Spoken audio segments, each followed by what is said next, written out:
White पट्टी के अंदर थे, आपकी पार्किंग पे, आपके गेट पे खड़ा होना भी गुनाह है। आपके गेट पे खड़ा होना भी गुनाह है।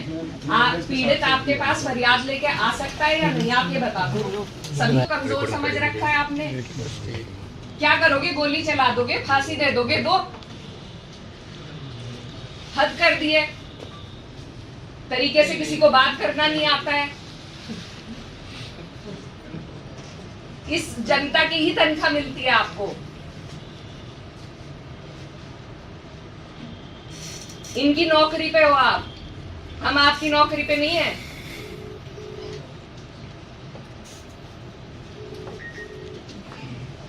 वो जो लापता लोग हैं वो कहाँ हैं, उनकी जानकारी दीजिए हमें। जितने लोग हमारे साथ थे तो उनकी जानकारी दीजिए, नहीं तो मुझे भी अरेस्ट करके ले जाइए। क्या तोड़ना? पीड़ित की माँ, पीड़ित का भाई, पीड़ित के और परिजन जो साथ थे, जो पैरोकार थे, उन्हें ये इंसाफ दे रहे हैं आप। पीड़ित क्या, मृतक है वो। आप ये सोचिए आपके परिवार में किसी के साथ ये हो जाए और आप जैसे अधिकारी उन्हें मिल जाए तो कितना अच्छा रहेगा। हमारी तो कामना है कि आपके जैसे अधिकारी आपके काम आए आगे। उन 6 लोगों का रिलीज करवा दो आप। 151 में नहीं तो आप मुझे भी अंदर भेजो, या तो उन्हें छुड़वाइए या हमें अंदर भेज दीजिए। आप अपने डीआईजी साहब से सबसे बात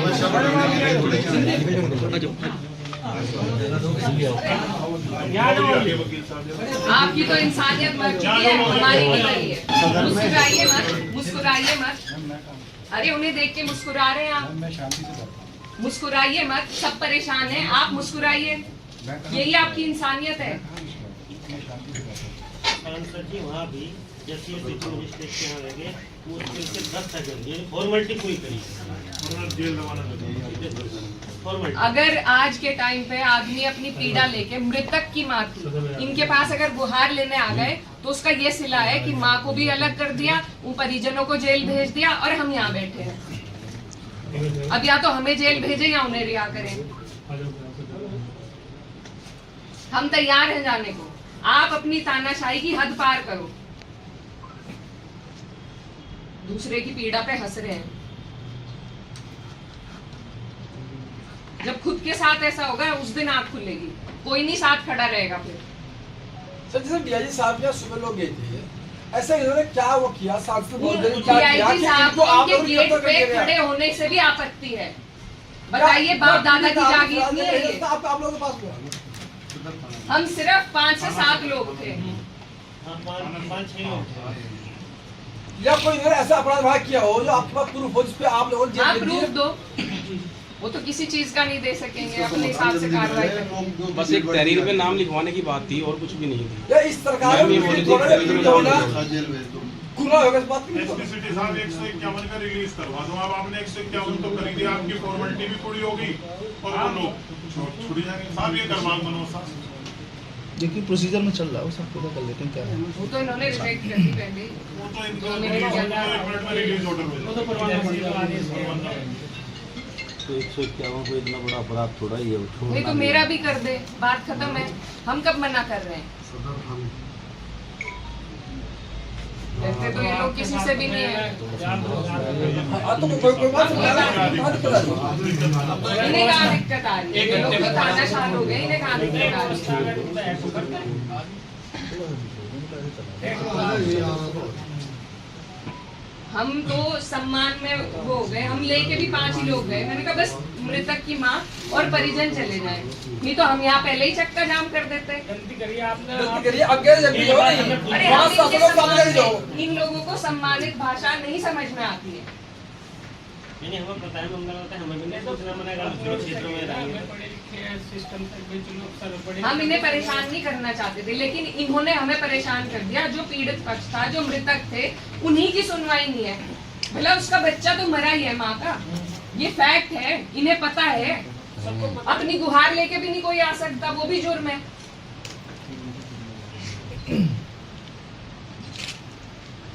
क्या हुआ सलीम?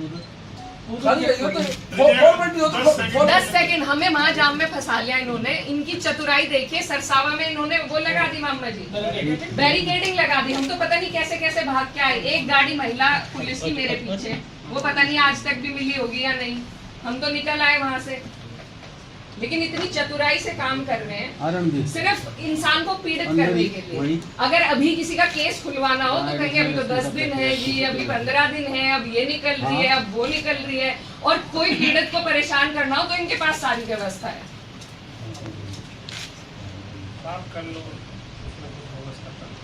मैं तो जाऊंगी नहीं, मैं तो यहीं रहूंगी। ये रहेंगे आप सभी रहेंगे नहीं, सब यहीं रहेंगे, कोई बात नहीं। लग रहा जी आज उनके साथ है, कल को किसी और के साथ हो जाएगा।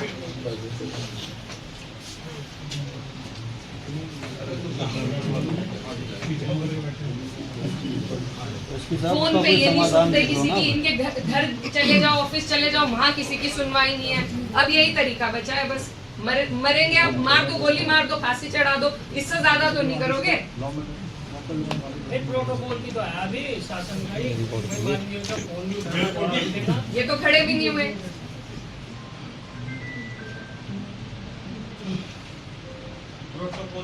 प्रोटोकॉल कहाँ, ये इंसानियत का ही पालन कर ले। प्रोटोकॉल तो गई बहुत दूर, कानून का ही कर ले। यहाँ ये सब एक बात बताइए, आपने शासन महोदय को जिस आरोप में गिरफ्तार किया, वो आरोप क्या है? थाने में ले गए थे, महिला थाने में। एमपी साहब को गिरफ्तार किया आपने? कितना झूठ बोलेंगे, कुछ तो शर्म कीजिए। बताओ, ले गए थे थाने में, लेके गए थे। इनको बता दो, इनको अवगत करा दो, अपनी इनसे पूछ लो। गिरफ्तार किया उसके बाद आप सरसावा गए न, तो पीछे पीछे गाड़ी थी पीछे तो ले गए थे। गिरफ्तारी नहीं की तो थाने में क्यों ले गए? हम नहीं जा रहे, इस मुगालते में मत रहिए। वो आपकी बात सही है, लेकिन ये कि अगर आप यहाँ से निकल जाएंगे, हम पीछे चल रहे हैं तो हम आपको गिरफ्तार कर तो रहे फिर हैं। पीछा कर रहे हैं। आपके पास और कोई बेहतर काम नहीं है? जिले में अपराध नहीं हो रहे जो आपको खोलने हैं, या मेरा ही पीछा?